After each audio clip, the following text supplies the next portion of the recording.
All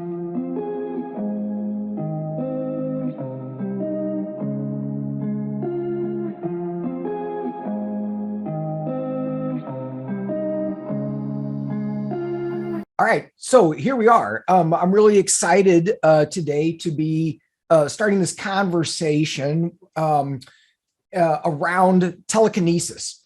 And for those of you who are kind of like, in our circle of things that we tend to do at the Neuromeditation Institute, this is going to seem like a little bit of a variance. Like, where are we going here? What's going on? This is Jeff's talking about crazy stuff now. But am I? Am I talking about crazy stuff? I don't think so. I think that there's science behind this, whether we understand it or not, is my sort of theory about this. And so one of the things that I've been interested in doing is meeting, talking to, learning from people who have these skills and have been developing these things for a long time, not just with telekinesis, but other things. But today, our guest, that's his deal. That's his specialty. And so I'm going to let Robert introduce himself, and then we'll have plenty of time to kind of chat and ask some questions. Absolutely. Yeah. My name is Robert Allen, and I am from Missouri. And I've been messing around with telekinesis since about March of 2011. I'm also known as Trebor 7. That's Robert spelled backwards and the letter number 7 spelled out in letters on YouTube. I've been doing that since about 2013. And I've had the privilege of helping thousands, possibly tens of thousands of people discover their telekinetic abilities or other psychic abilities just via YouTube videos and some online interaction through Skype and whatnot. And it's just become sort of a passion of mine to help people discover their abilities. You've got a lot of videos. How many videos do you have now at last count? Somewhere in the neighborhood of 200 videos, I think. You just keep kind of cranking them out. So, which is impressive because, I first saw your videos, gosh, probably 8 years ago now. I bet it's been that long. Yeah, possibly. Yeah. Since 2013. At least 6, maybe 7 or 8.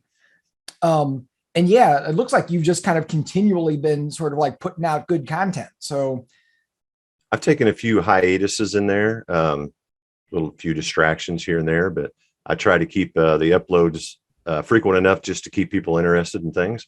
Yep. But the tutorials, I learned, well, let's go back to the beginning. In 2010 is when I discovered the powers of meditation, and I started getting into Qigong and stretching and breathing exercises.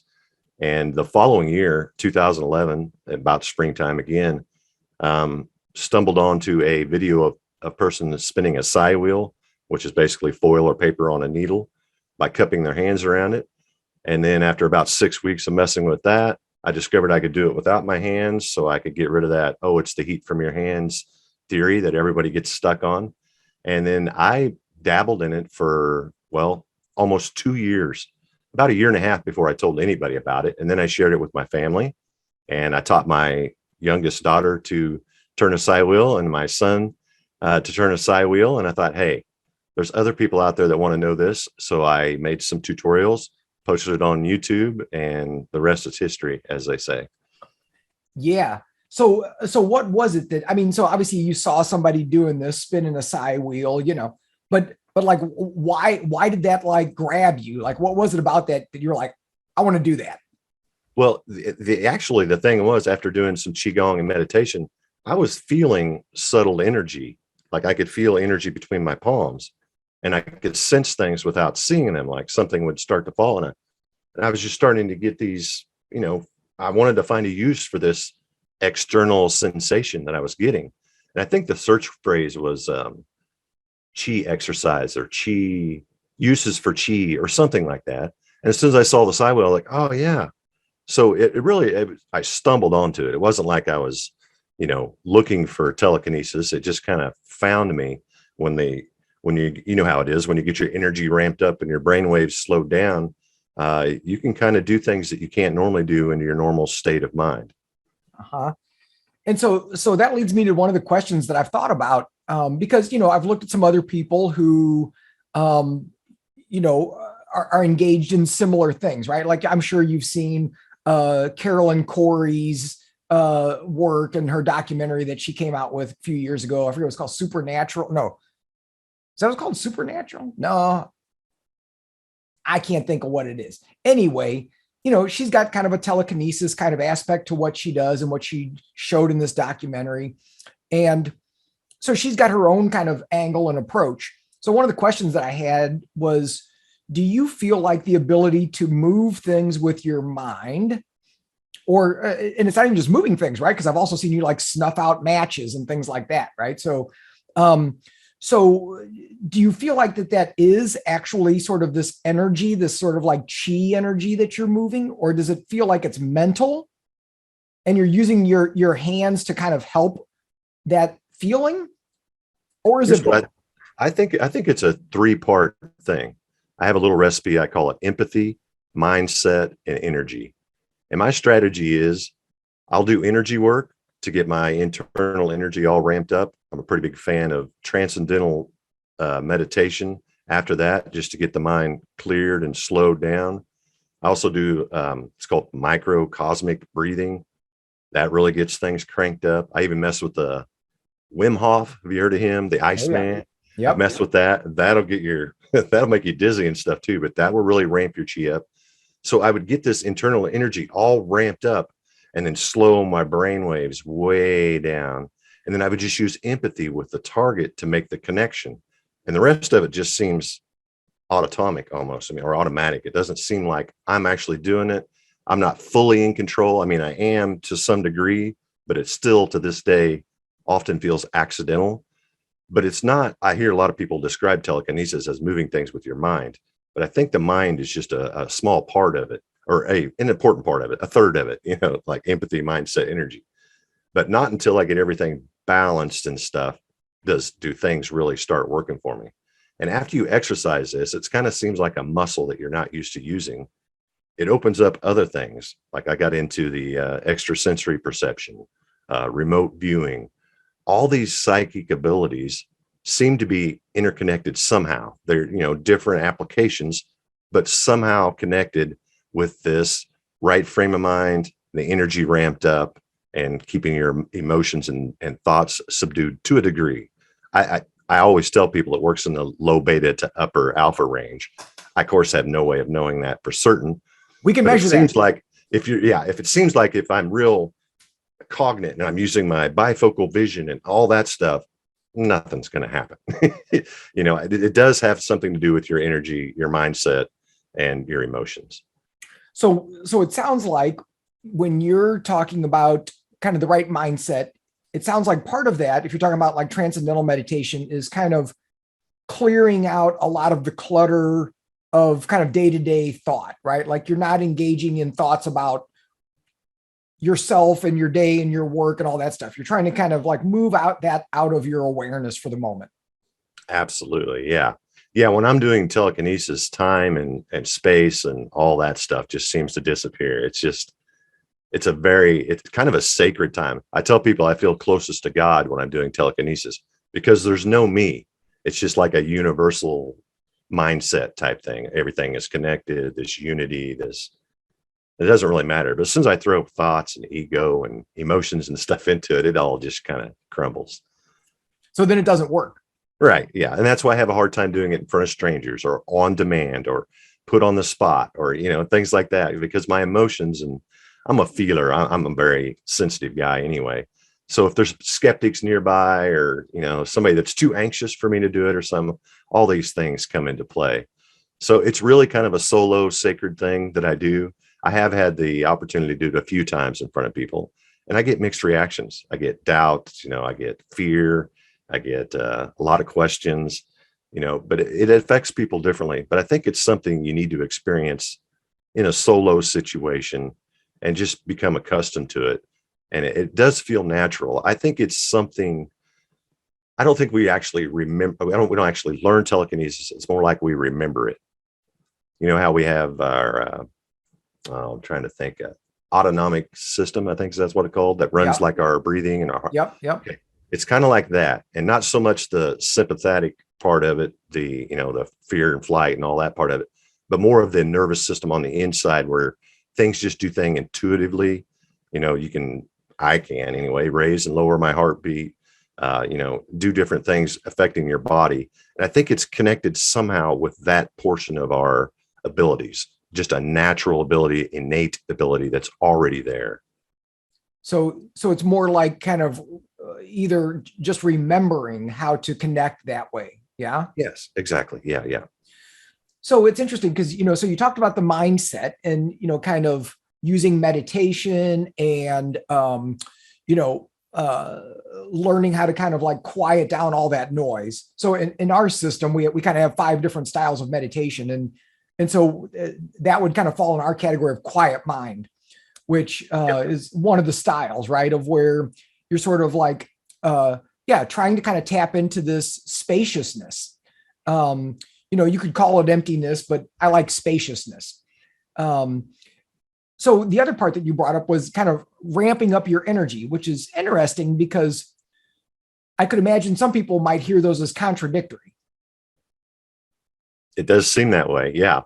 But I'm sure, you've done Qigong and things, that feeling, almost like a buzzing feeling, internal buzzing, where it feels like or it does for me. I can't speak for everyone, but I feel like if you took your hands and rubbed them together for a real long time and you stopped, how that sensation is still there. Well, it's like that, but internally. And I can just do energy work until I feel I've got my fuel up, is the way I always talk to myself and my self-talk. I'm all fueled up. And then all I have to do is just slow that mind down so I can let that energy project beyond my body, so to speak. Would it be fair to describe that feeling as like an internal energy vibration? Yeah, sure. Yeah. Yeah. Very much so. Yeah. My whole body is kind of tingling and humming on the inside. It's hard to describe, but again, we've both done Qigong. And so, it's like that kind of sensation, of course, sometimes they just describe it as a chi sensation, right? Which is like, well, what's that? Right. But some people experience it as like getting cold or getting hot or like electricity or like, like these different kinds of words that people use. And so it seems like people experience it somewhat differently too, that maybe not everybody will feel it the same way you feel it. Yeah. And I've found that just speaking with other people, not everyone feels the same sensation. And I'm not saying this is the only way to do telekinesis. I always tell people, this is my way. It's not the way. It's just what I found out that works, And actually that's another really interesting thing I wanted to bring up because, there are different people that have different kinds of opinions, right? About, or different strategies for how to kind of engage with this. And, you've obviously found a strategy that works really well for you. And so I'm curious because you've been teaching other people. And so have you found that in general, if people kind of apply the things that you've come up with, that it seems to work for them? Yeah, in general, definitely. Yeah, not specifically for every single person, but a lot of people will absorb all the information and not, apply anything. They're like, oh, well, I didn't do the energy work, but I did the meditation. They just do a part of it, but people who have really dedicated, I have private tutorials on Trebor7.com as well. And the people usually willing to spend a few bucks to enter the private lessons are the same people who are willing to put in the hours of learning how to do some yoga or meditation and Qigong and maybe change your diet. I think diet has a little bit to do with it too. Toxicity, all these things, the better your body is running, functioning properly, good diet of raw food with lots of chi in it, those type of things all help. So those people who really apply all the things on for 6 weeks or more, yes, they almost always see results. So that's interesting. So there's a couple of things I want to kind of ask you about in that regard. So the first thing is, you even mentioned it when you were kind of introducing your background with this and how you got started, that, it takes time. And you just mentioned it again, right? Like you got to put in some practice for weeks before you might get anything to happen. Very much like muscle training. You can't work out for a few hours and expect to see your biceps growing. It's sort of like awakening a portion of your being. I don't want to say mind because it doesn't all happen in the mind. I think the chakras are involved and everything else. but you awaken it and stimulate it daily, and it will start to grow and get stronger. And pretty soon it's strong enough to do something small, like move a piece of paper. It's a lot of work and time just to get it started. Would you say that that's kind of a good starting place for people, is like the pinwheel? Yeah, the psi wheel. I putting it on a needle with the least amount of resistance, keep it close to you. In fact, that's how I taught my children, was to put the psi wheel next to their bedstand. And as you get groggy, it seems like at night it works so much better because your brain waves are starting to shut down. In fact, I used to wait for my first yawn. I'm like, oh, this would be a great time to do telekinesis. So I told my kids, I said, don't try to turn the psi wheel, but I want you, when you feel groggy and you think you're about to drift off to sleep, please just look at your psi wheel as you drift off to sleep. And one night it'll just start turning. You don't have to think about it. You don't have to make it do it. And that's how they both got started. And then they had to learn how to do it in a waking state. It's easy to do when your brain is shutting down naturally. I think that has a lot to do with it. But yeah, the psi wheel, I think, is a great place to start. And practice your left turn and your right turn, or your yin and your yang. I did that for almost a year. I'm embarrassed to admit how much time I've spent with a psi wheel. Yeah. And so, like, I mean, I know it's going to differ for each individual person, but I'm just anticipating what people would ask, right? Like people watching this, right? And they're going to be like, okay, cool. Like, well, how much time do I got to put in before something's going to happen, right? I mean, it's hard to imagine spending 30 minutes every day staring at a psi wheel and it just sits there, right? Like that would be pretty difficult to like stick with that. Yeah, I don't usually make it past 10 minutes or so if things aren't moving. But if things are moving, I can get lost in it and have myself doing an hour-long session as well. What I recommend in general for people, if you've done your preparation, you've done a little bit of meditation, a little bit of energy work, you don't have a full belly or your mind's not running 1,000 miles an hour, within the first 5 minutes, you should be seeing some movement. If not, ramp up whatever you're doing, change your diet a little better, do a little more energy work, a little more, just try to troubleshoot a little bit, but do not sit there and stare at it and get disappointed with yourself and give yourself a headache and stuff. No, it should be effortless. You should not be putting a lot of effort into this. It will be effortless and accidental when it starts. It'll be like, oh, the less I try, the better it works type thing. It's interesting because, I kind of mentioned at the beginning that, I've been kind of practicing again, and primarily with a psi wheel. And, I've gotten pretty good with that, where I can usually get it to go pretty quick, within the first minute or so. Nice. I can get it moving, right? I can get it kind of doing full, just spinning, right? And it's like, okay, all right, cool. And I've kind of figured out my own way to kind of connect with it. And yeah, it feels sort of easy, right? Like it's kind of automatic. Like it's not like I have to do anything, right? Right. And I've noticed other days where I sit down and nothing's happening, just for, I don't know what's different, but it's not doing anything, right? It's just sitting there. And it sounds like that's just part of the game, huh? It is. It's that way with all psychic abilities. It's a hit and miss, works one day, won't work the next. And I may be stretching it here, but I think maybe alignments with the stars and maybe, I don't know for sure, the cycle of the moon, the position of the sun. I think maybe all these things kind of have a little bit of play in it. I can't prove any of that, but I found that too. I've done my meditation. I've done my energy work. I'm ramped up. I feel like I am in the TK mood. And sometimes I'll sit down and things just aren't working. So let me ask you this question, right? Because I was watching one of your tutorial videos or something, and, you had the little tin foil, kind of bent in half and standing on its end. And, you were either kind of pulling it. There you go. Exactly. One of those. Yeah. One Yeah. of those. And, have it standing on its end, and, either pull it toward you where it falls forward, or push it and it falls backward. And so I've been, trying to incorporate that and do more of that, right? Like, let's see if I can kind of change this up, right? And do something different.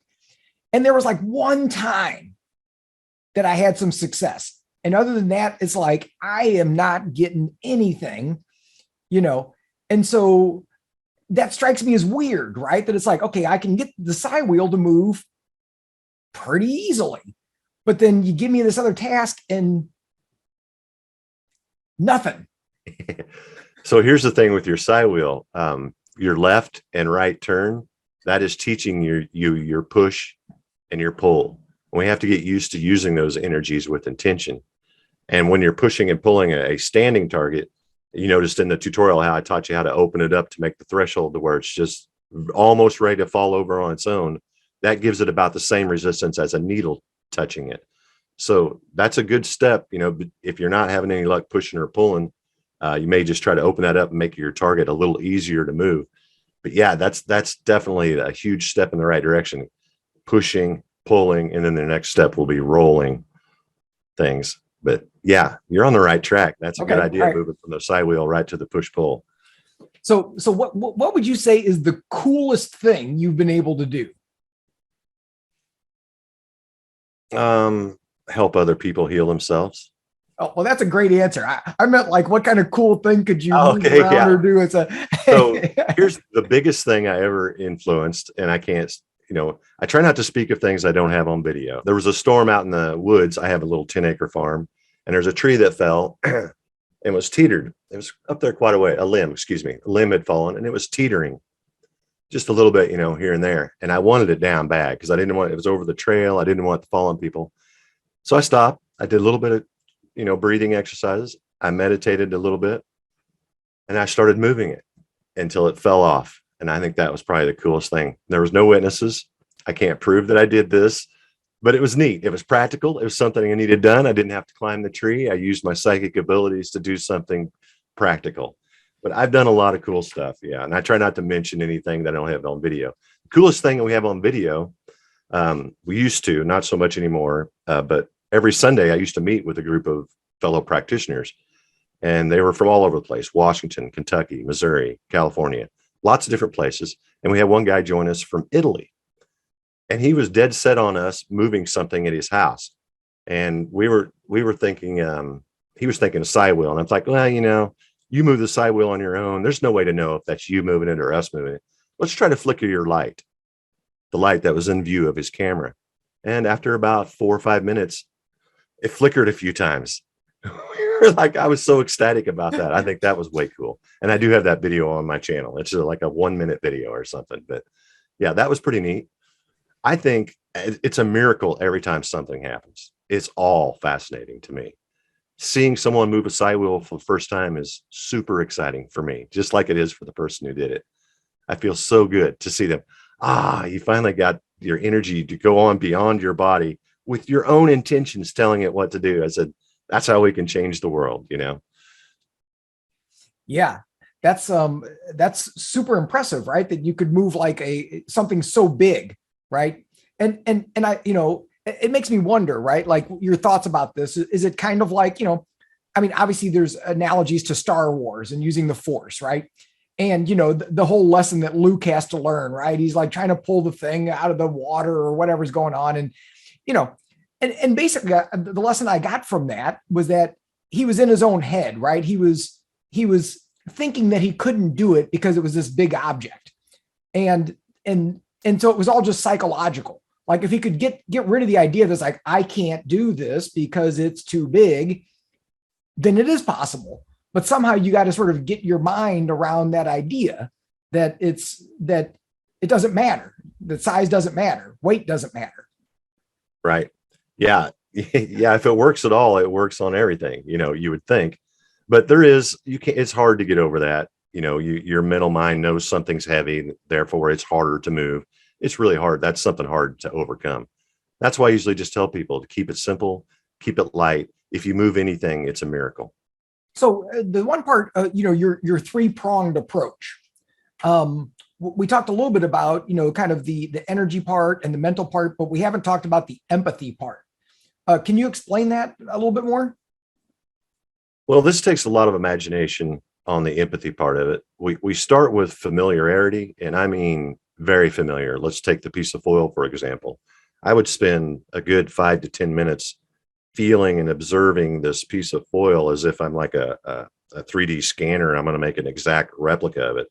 So I'm getting as much information about the target ingrained into my brain. Like I can close my eyes and see exactly what that foil look, every wrinkle, crinkle, where the crease is, where the center is, the look, the smell, the taste, the sound, just trying to absorb as much information about that target.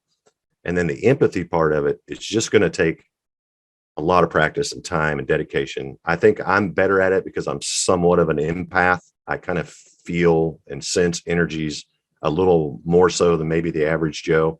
So that made it a little easier for me. But once you get your target, whatever it is, if you're spinning it, go spend some time on a merry-go-round and empathize with that feeling, of that spinning feeling, because you're really, empathy is not only feeling what other things or people are feeling, it can also mean projecting that feeling to other people or things. And that's the tool that we're using to connect with our target.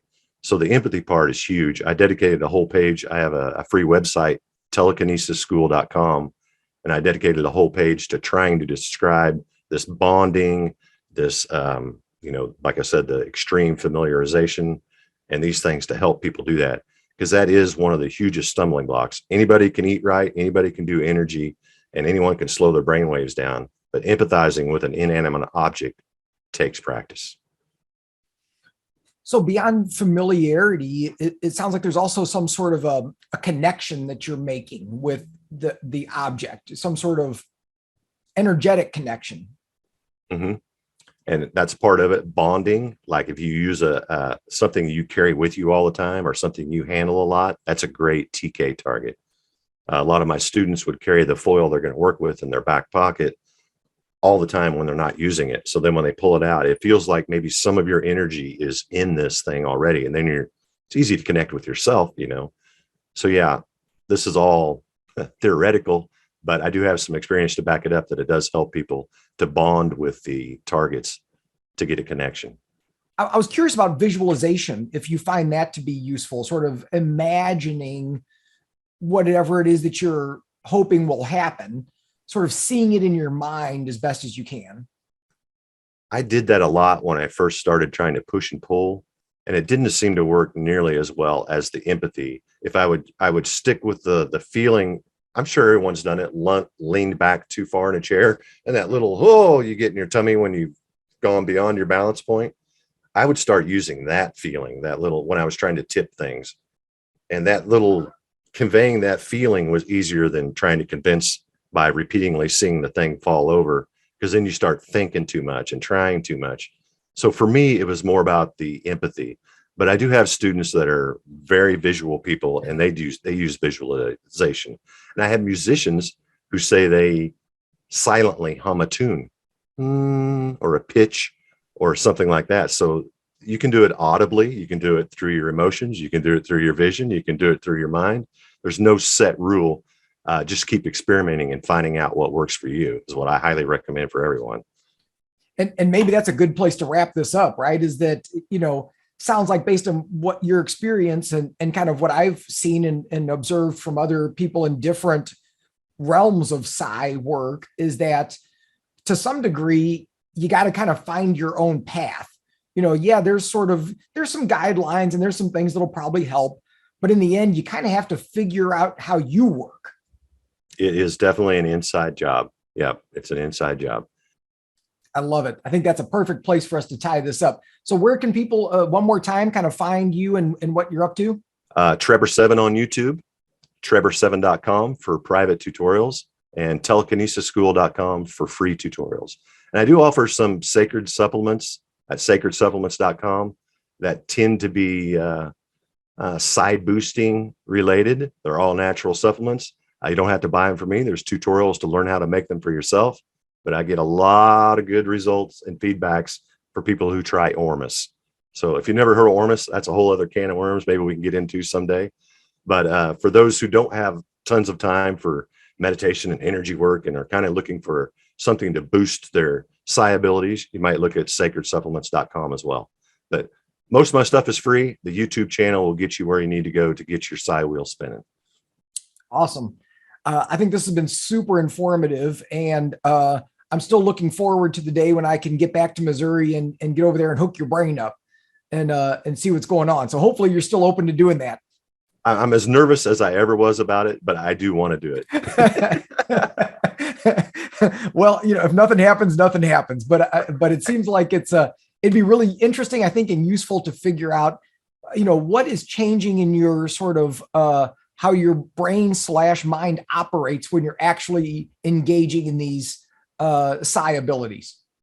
I agree. Yeah, fascinating stuff. Cool. All right. Well, hey, Robert, it was really a joy connecting with you again. Thanks for all your time. Thank you so much for having me.